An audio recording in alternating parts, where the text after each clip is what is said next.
My name is Clay Collins, and I'm the head schmuck at theinteractiveoffer.com. I also have a number of websites on the internet. I've been doing this for a while now, and what I'm going to be showing you today is called the info product co-creation formula. First thing you should know about me is I fucking love marketing. Woohoo! Okay, so why did I create this process? Bunch of reasons. One, I don't like making products that aren't going to sell. If I'm going to put my time and energy and money into investing in something, I want to know up front that it's going to make money. So this process ensures that you create the exact product that people want to buy. It allows you to dial in to where people are and exactly what they want. And you can also do this to find out which affiliate products you should sell to your list if you have a big list and are looking to do that. Also, when I create an information product, that takes a lot of time and effort, and I like getting paid to create that information product. I don't like creating a product until people have already put a whole bunch of money down. So when I do this, when I engage in this process ensures that my product is profitable before I even go to make it. So yeah, this is a process I use to create a whole pile of money. I've made several six-figure products time and time again, and this process allows me to essentially hit the bullseye of consumer want and desire every single time. It also allows me to make far more money before I create a product than most products make after they've been on the marketplace for a while. And this is a process I've been talking about info products, but this is a product that you can use, or this is a process that you can use to sell information products, physical products, and services. So there are really two components to the info product co-creation formula. One is co-creation. That's the process of working with your audience and working with your list to build a product, right? So I think most people see their consumers or see their list or see their customers as the enemy. Their enemy is always trying to get refunds. They're not happy about stuff.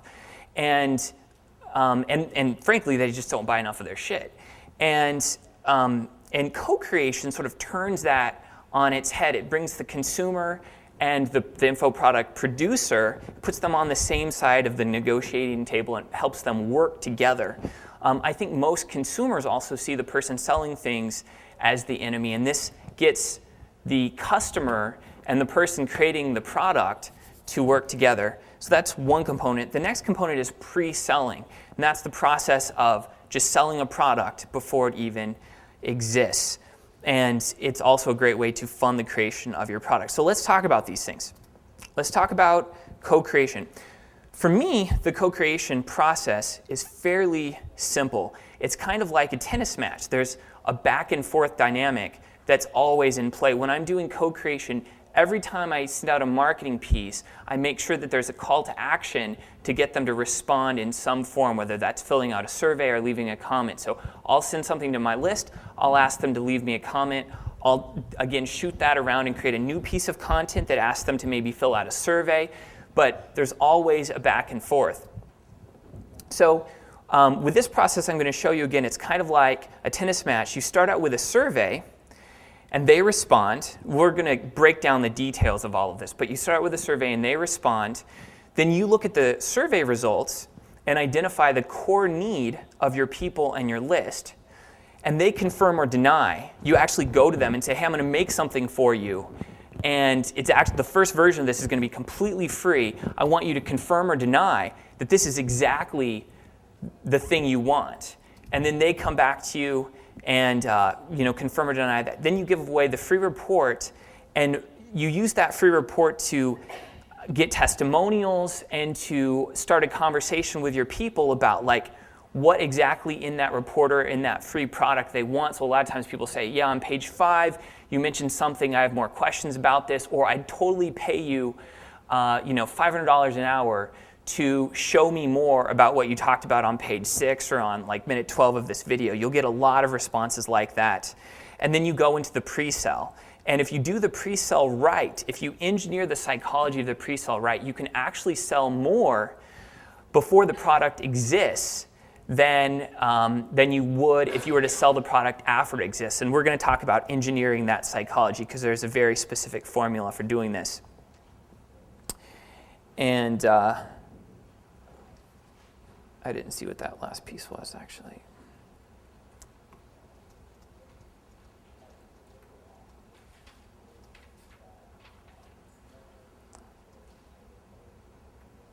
Okay, anyway. So here's the pre-sell equation. This is how I engineer the psychological situation for selling the hell out of a product before it even exists. It goes like this. It's CCP plus EIN plus IS plus S equals like piles of money.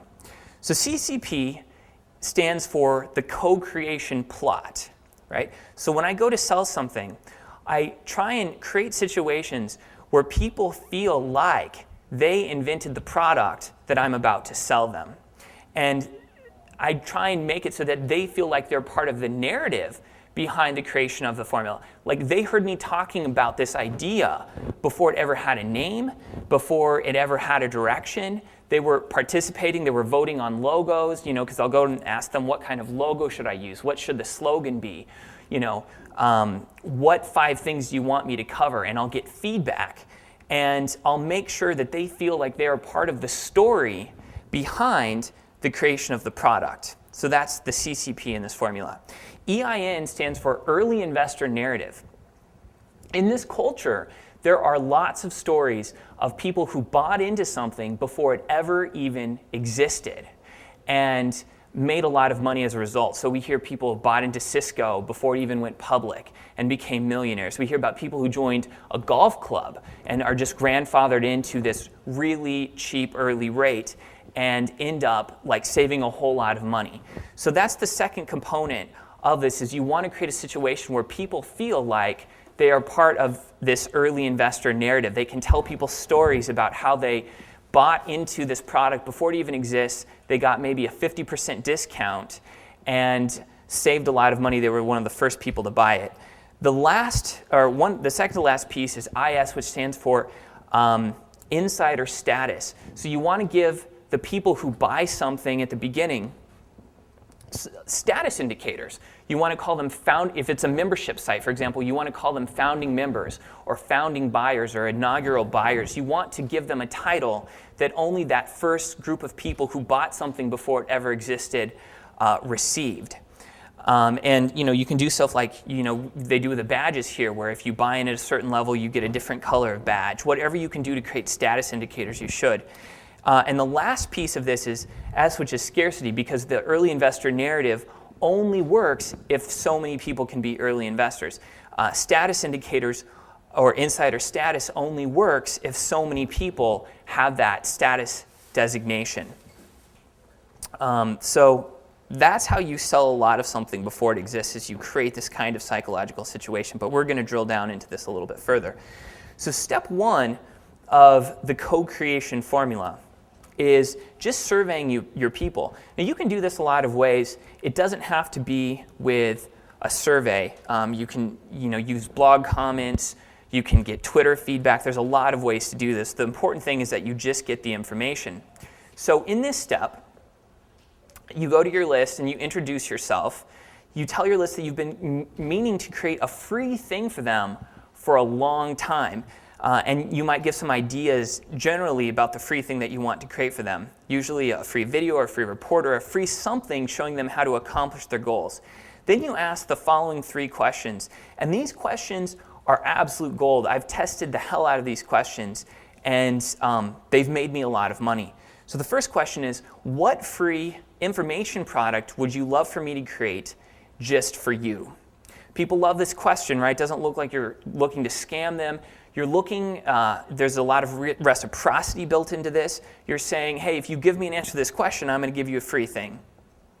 Second, what is your biggest fear or frustration? And again, this question is gold because most people's buying decisions are driven by fears and frustrations, emotional needs, wants, and desires, not really around the logical side of the brain. The last question is, what is your ideal perfect outcome, and how do you think you'll attain it?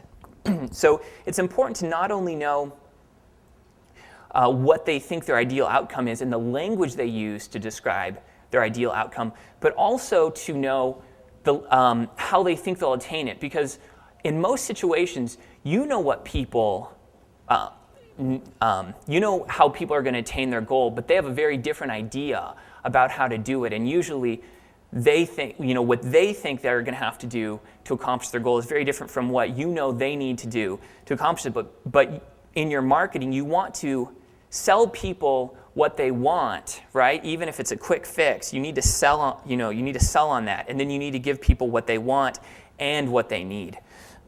So you give them those questions, and let's just sort of make this real. If my site were about golf, I'd say, with regards to your golf game, with this first question, with regards to your golf game, what free product would you love for me to create just for you? What's your biggest fear or frustration when it comes to playing golf? And what's your ideal perfect outcome when you hit the green, and how do you think you'll attain it? Okay? And when we're doing this, we're doing something that's rarely done. We're asking people what they want in a way that's very calculated and very tested with great questions. But we're just getting started. Giving this survey is just the first step of an entire process for figuring out what people want. Step 2 is to find the need. So in this step, we're going to go over the survey responses, and we're going to find the number one need that people want. If you are focused on more than one need, you're usually shooting yourself in the foot. Every product I've ever done that has been successful focuses on one core need and one core need only. Once you do 2, the cumulative effect of your marketing, right? Your marketing doesn't compound. So you find the number one need, and then you ask people if you've got it right. You actually go to your list, and you'll say something like,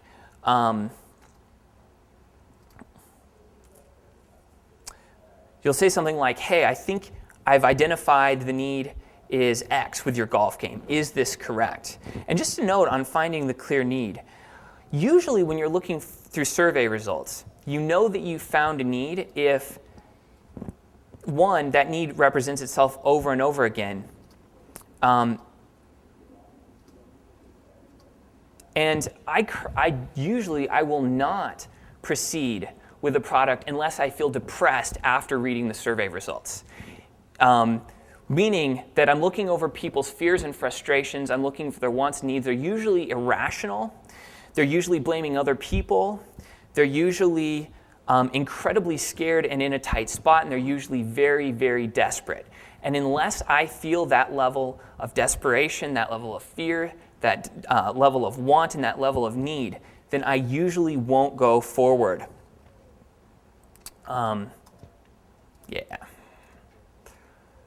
Okay, so step 3 is to verify the need. In this step, you go to your people and you verify that you have, in fact, identified the core need. This allows you to sell a lot more. So, these slides.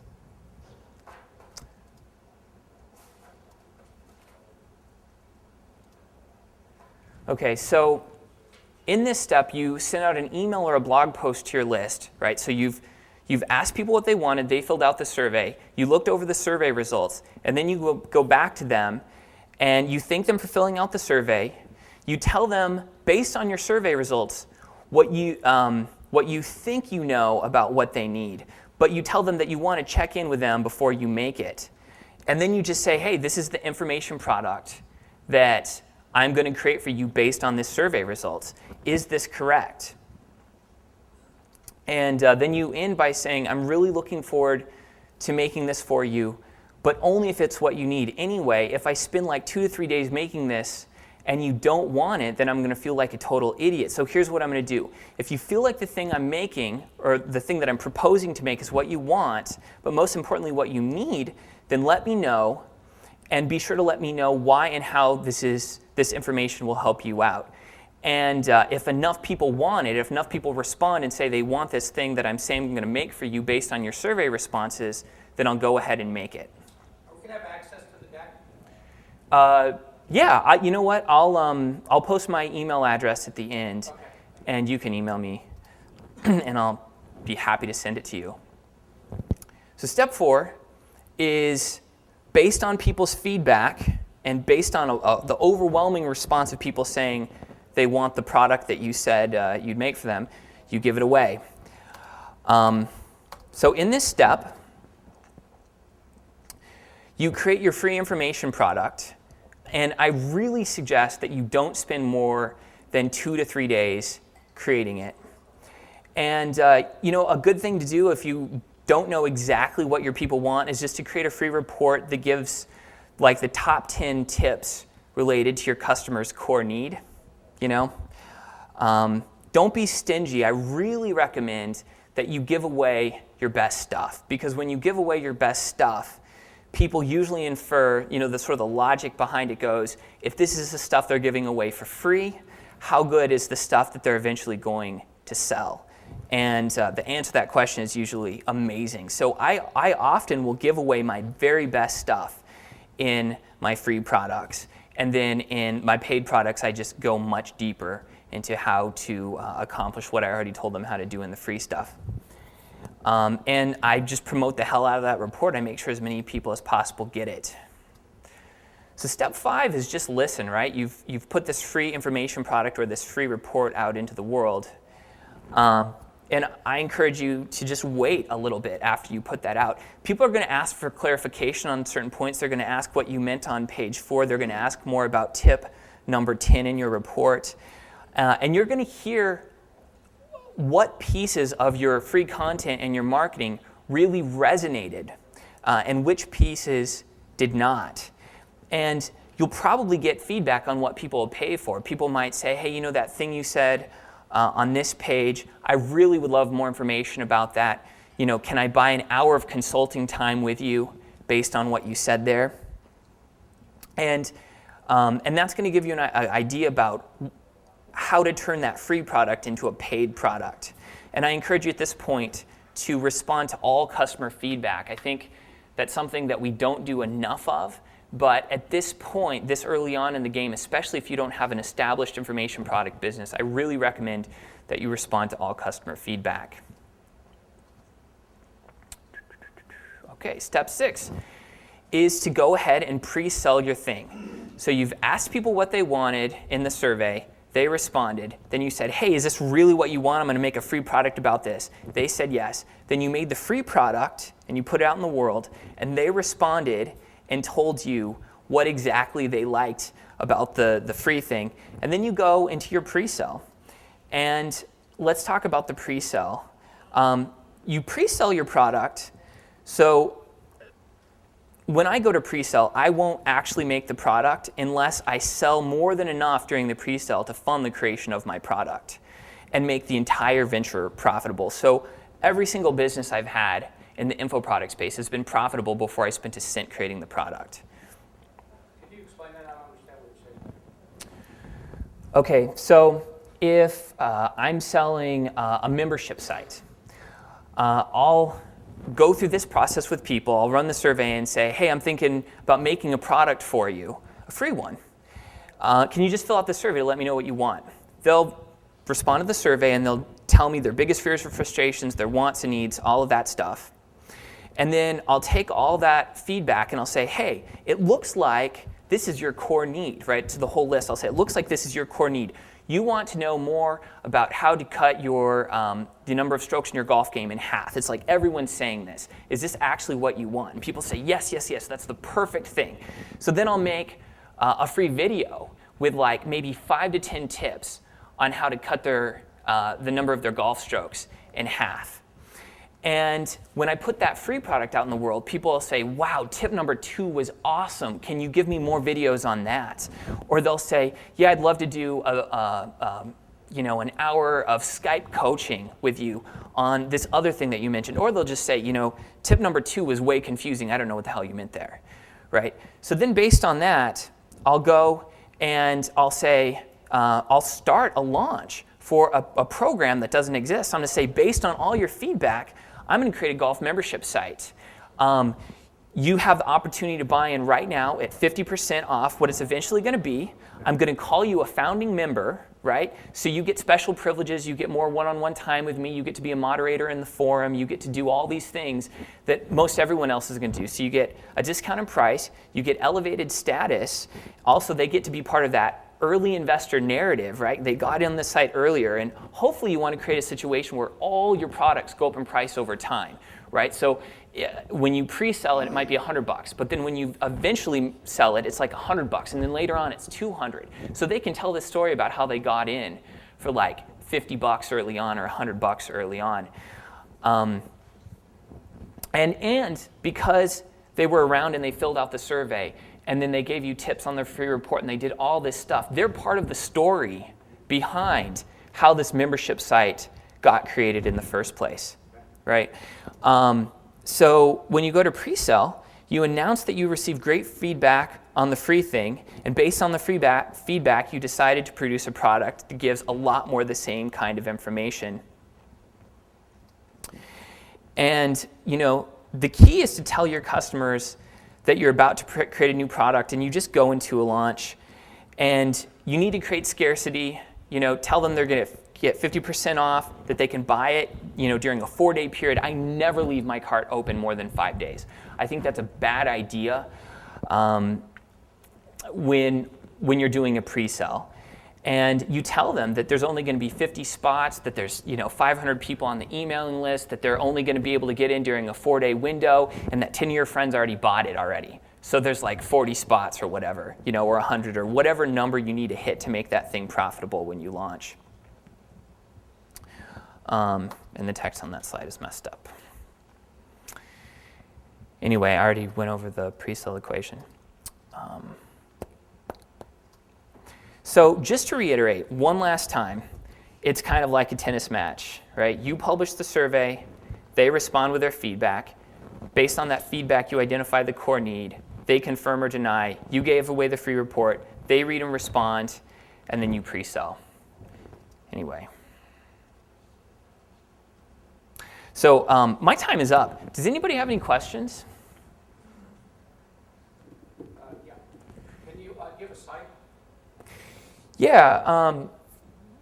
My site for a product about this topic is theinteractiveoffer.com. Yeah, back there. So what happens if we pre-sell it versus we don't sell enough? Yeah. Shut it down. Yeah.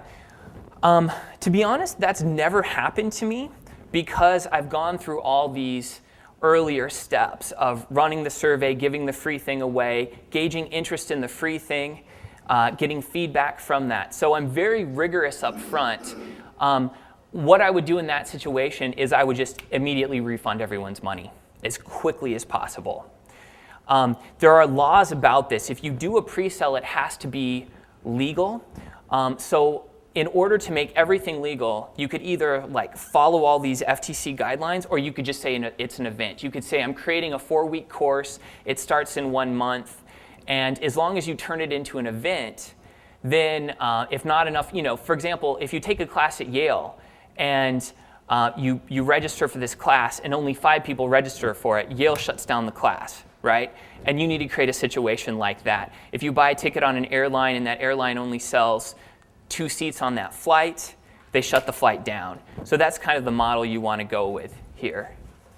Yeah, in the very back.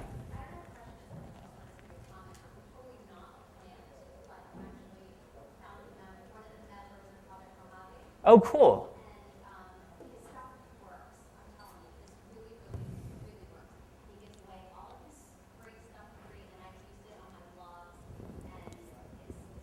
Oh, that's awesome. What's your name? Oh, awesome. We've spoken before. Yeah, it's great to see you. Yes? Does it work in a B2B space as well as B2C? Yeah, absolutely. We've done this with fundraising for nonprofits. We just did this a couple months ago with a list of $2,000, and we raised $70,000 for a nonprofit. like almost overnight, and they'd never raised that much before. I've done this on a list of 2,000 people and had a 25% conversion rate for the pre-sale. This stuff works. It's ridiculous. I can't do list building. That's a whole. I can't cover list building here. That's a whole discipline. List building is all traffic and conversion. You get traffic and you get it to get on the list. Yeah. Do you work as a consultant? Hire Very rarely. I mean, my info product businesses are so successful that working one-on-one with people just doesn't scale. I'd have to charge like $5,000 an hour or something to make that profitable for me. And my pitch is going to be something I'm dedicated to long term, so it doesn't have to be profitable up front. Okay. How does that affect any of this? And do you integrate with product launch formula and all that stuff? Yeah, so what I'm showing you here is kind of a version of a launch. The difference between product launch formula and this is twofold. One, this focuses specifically on the psychology of selling something before it exists, right? So all that stuff I was talking about, the early investor narrative, the co-creation plot, scarcity, status indicators. And the second thing that we're doing here is we're focusing heavily on interaction. I don't put a marketing piece out there at all without a call to action for people to respond. And then my next marketing piece is a direct response to the feedback I just received. So it's always looping back and forth. What is your email? It's claycollins@gmail.com. So it's CLAYCOLLINS @gmail.com. Do you do a lot of JVs? I do JVs with select partners in a specific market. Like personal development or different niches or? Yeah, I used to be in a bunch of niches, but I've really narrowed down. I used to be in like 5 or 6 different markets, and now I'm only in the business advice market, and I have equity stakes in other companies that are in different areas. So advice to small businesses like that? Advice to anyone who wants to sell a lot of shit. What's the email again? claycollins@gmail.com. To get the slide deck, should we put something in the subject line or you'll respond? Yeah, I'll respond. All of your customers? Yes. You talked about you don't actually create the product unless you think you can make back your investment. If you're making information products, your investment is really your time. Right. So you just figure out how much time it's going to take and what that's going to cost to create the product. Yeah. So a couple things there. I won't create it unless it's already profitable long before I actually create it. And in terms of information products not costing, there's a lot of cost there. You have to set up the website, you have to, build the affiliate program. I value my time at a pretty high rate. So yeah, there's a lot of cost in my opinion, behind creating information products. There are different kinds of costs than in the, the physical space, but I think there are lots of costs here. But yeah, I sell it all up front.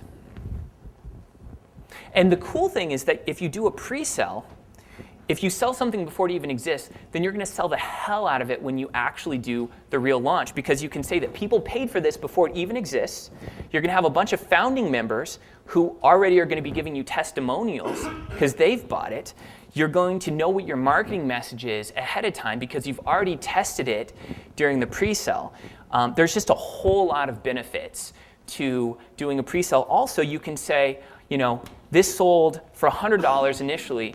When you launch it after the product exists, you can sell it for $200, and then you can show this trend line of price increasing, and you can say the next time we sell it's going to be $300, right? So then people are going to want to get on board because of that scarcity and because of that increasing price. It's kind of like a stock going up. Yes? Do you have a general sense of a range of, like, if you pre-sell and you make 40 grand, whatever you expect, 100 grand on the back end, like actually sell the product? Do you have a general range of any sort? Yeah, I usually see a multiplier of 10x. So I'll do the pre-sell, and that's 1x, and then I'll sell it, and I'll usually do 10 times that. Yes. Oh, Jay, actually you asked one. Yeah, go Jay. ahead. What's the difference between the pre-sale and the sell? So you open your shopping cart for a period of time and then Right. So the pre-sale is just selling it before it exists, right? And you're talking about the early investor narrative, the co-creation plot, all that. When you actually go to sell it, it's a different kind of sell. That's more like just a typical product launch. So is that, are the JVs in it? Is it a short window, or is it just, it's a membership site and it's up and it's live and it's forever? Yeah, so when you do a pre-sale, there's a lot more scarcity. There's a much smaller window when the shopping cart is open. You've done a lot of build-up, going back and forth with the survey and the free report and all that stuff. So that could take a couple months. Whereas when you finally do a launch, that could take place over the course of like a week or two. So it's almost like you're funding the development. Yeah, you're getting paid to make the thing that's going to pay you. Build it, and then you do another launch once it's launched. Right. Yes. What incentive do you give to get those testimonials back after you've given away your first little phase?